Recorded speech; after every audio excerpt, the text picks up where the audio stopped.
Settling into their new home. These 10-month-old European wolf cubs will be monitored in their new surroundings by experts from Sweden. The wolf is a mainly unstudied species because it's a very elusive and very fearful species, so it's very, very hard to conduct studies in the wild. So having them like this is a great opportunity to get to know what wolves are really about. Christina and her colleagues have helped the wolves settle in as they want to work out how they compare to domestic dogs. We are very interested in how behavior has changed when we domesticated the dog from the grey wolf, at least 15,000 years ago. And we are interested in seeing if the similarities or the differences actually are there from the beginning, if they're born different or if it's something that develops over time. This was the animals at 7 weeks old. They've been reared alongside puppies, and it's not hard to see the similarities. Well, just to prove the bond between the scientists and the wolves, the animals have actually been given names, all after musicians. We've got Elvis, Sting, Moby, PJ, KD and Lemmy, and I'm told he's the real troublemaker. The scientific study is one part of the reason for the wolves coming to Devon. They haven't been wild in Britain for hundreds of years, but some want that to change. Wolves in the wild could send a shudder down some people's spines though, couldn't it?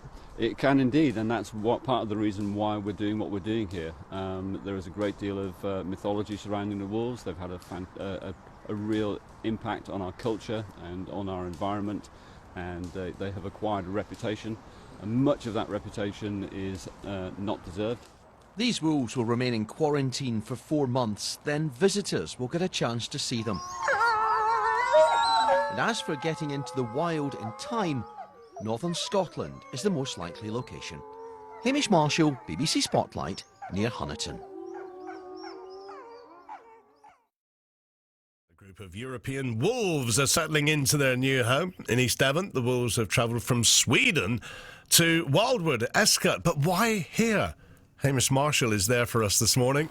Yes, good morning from pretty damp East Devon, I have to say, but is this a nice new home for a pack of wolf cubs that we're actually looking at in front of us? Quite impressive. They're enjoying the rain this morning. They've been travelling over from Sweden over the last few days, and they're getting used to their new surroundings here at Wildwood. George Hyde, you're in charge of this operation here. Why have we got wolf cubs?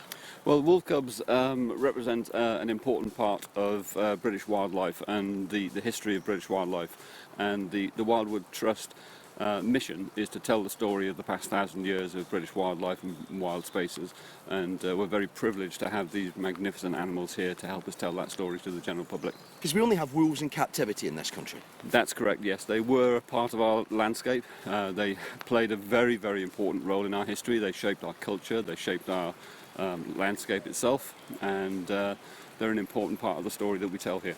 Well, as you say, this is a bit like a zoo, except you've got, in terms of you need the same licences as zoos and things like that. There are wild animals here, but you do things in a slightly different way. We'll talk about more of that in a moment. Christina Hansen-Wheat, you're from university in Sweden, and you're studying these animals, and you and your colleagues have been bringing them across. Why are you looking at what they're doing here? So, like George just implicated that the wolf is a very important part of our culture and our human evolution as well, and the dog is also very much an integrated part of our society today, and the dog was domesticated from the grey wolf, and we are very interested in looking at how behavior has changed when we domesticated the wolf. So we are comparing dog puppies and wolf puppies side by side to see how the differences you see between dogs and wolves, are they there from the very beginning, or is it something that develops over time in juvenile age? So that's what we're looking at. How was the journey over with them? So Patricia, my research assistant, was following the wolves over. We always do this when we deliver wolves to parks. Because they're socialized with us, we can help them habituate to the environment much faster than you normally can. So we always go with them. So Patricia travels with the wolves on the journey, and I come over later, and we spend several days with them here at the new place, so we can help get a good connection with the staff and make them feel comfortable and all that. And how does your research go? How long does it last, and what do you do when you're here?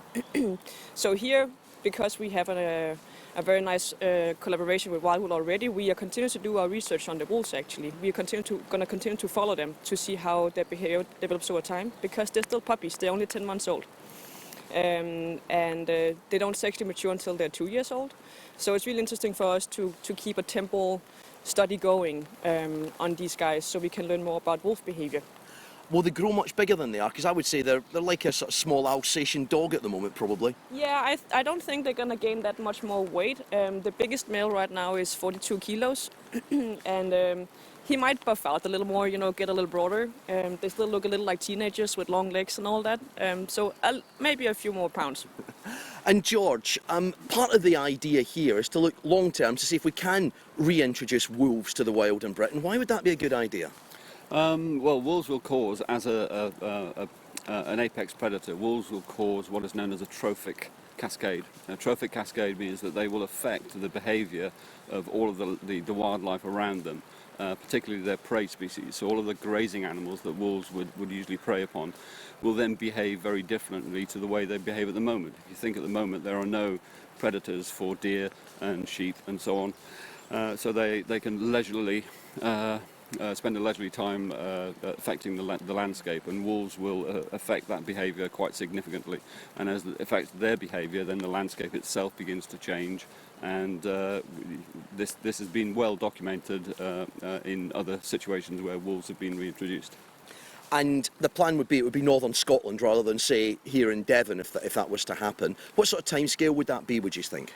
Oh, it's really difficult to say at the moment. It has been an ongoing conversation for years already, and it's not just relating to wolves. Also, there's a similar conversation with regard to lynx. We also have lynx here at the park, so that they all play a role in the kind of ultimate rewilding of the countryside in the UK. And we are lucky enough to see them this morning. Are members of the public going to be able to see them as the season goes on here?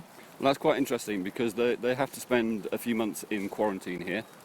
And their quarantine enclosure does include a large outdoor enclosure, but it's not directly accessible to the general public. If visitors do come here and they're patient, they may catch a glimpse of the wolves through the trees, and if they don't see the wolves, they can rest assured that the wolves can see them. George Hyde, thank you very much. That's rest assured for them indeed. The wolves are moving around their enclosure at the moment. They seem quite happy here. Raining, I guess. Welcome to Devon, boys. Yeah, watch your fingers, Hamish. That's Hamish Marshall, Tescott, Wildwood, with the pack of wolves. Wonderful. 8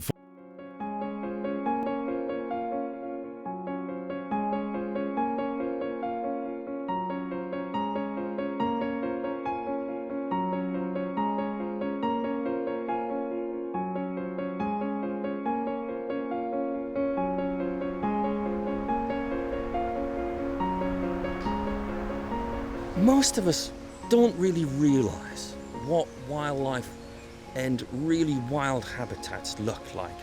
For hundreds of years, we've slowly picked away at our ecology, taking out this strand here, taking out that strand there. But we don't understand what our countryside really was. We have destroyed beautiful, diverse habitats, an utter jewel of wildlife. But because it was all done hundreds of years ago, we don't see our land as wrecked. We've lost all of our predators. Our last big predator in the UK is the badger. That's the biggest predator in the UK. So what does this mean? The complexity, the diversity has gone. All those little differences, the tiny differences of thousands of unique habitats that are created by those unique grazing patterns when the animals are in balance, and that's kept by a top predator like a wolf or a lynx. Rewilding is really about how we leave land alone, but we reintroduce the right animals to that land. Bringing back a wolf will save the pine marten and the wildcat. It'll save a rare bird species. Now we come into a sort of social sphere where people fear wildlife, where they've got this horrible natural terror of the natural world. The lynx is a beautiful wildcat, mid-size, size of a medium-sized dog. There is no records of lynx attacking humans, even children. It just doesn't happen. They're not going to come in towns or cities or people's gardens. Lynx just aren't like that. They're ghosts in the forest. They keep away from people. It's not too late to save wildlife. We know what rewilding's like. It's just like what you have in Europe. It's just like what you have in America. What's wrong with creating a Yellowstone National Park in the Highlands and have all this wildlife? There's nothing wrong with that. Wildlife has an amazing ability to regenerate. We've seen on countless areas where we've started rewilding that wildlife can flourish so quickly it can come back in only a few years once we let it go.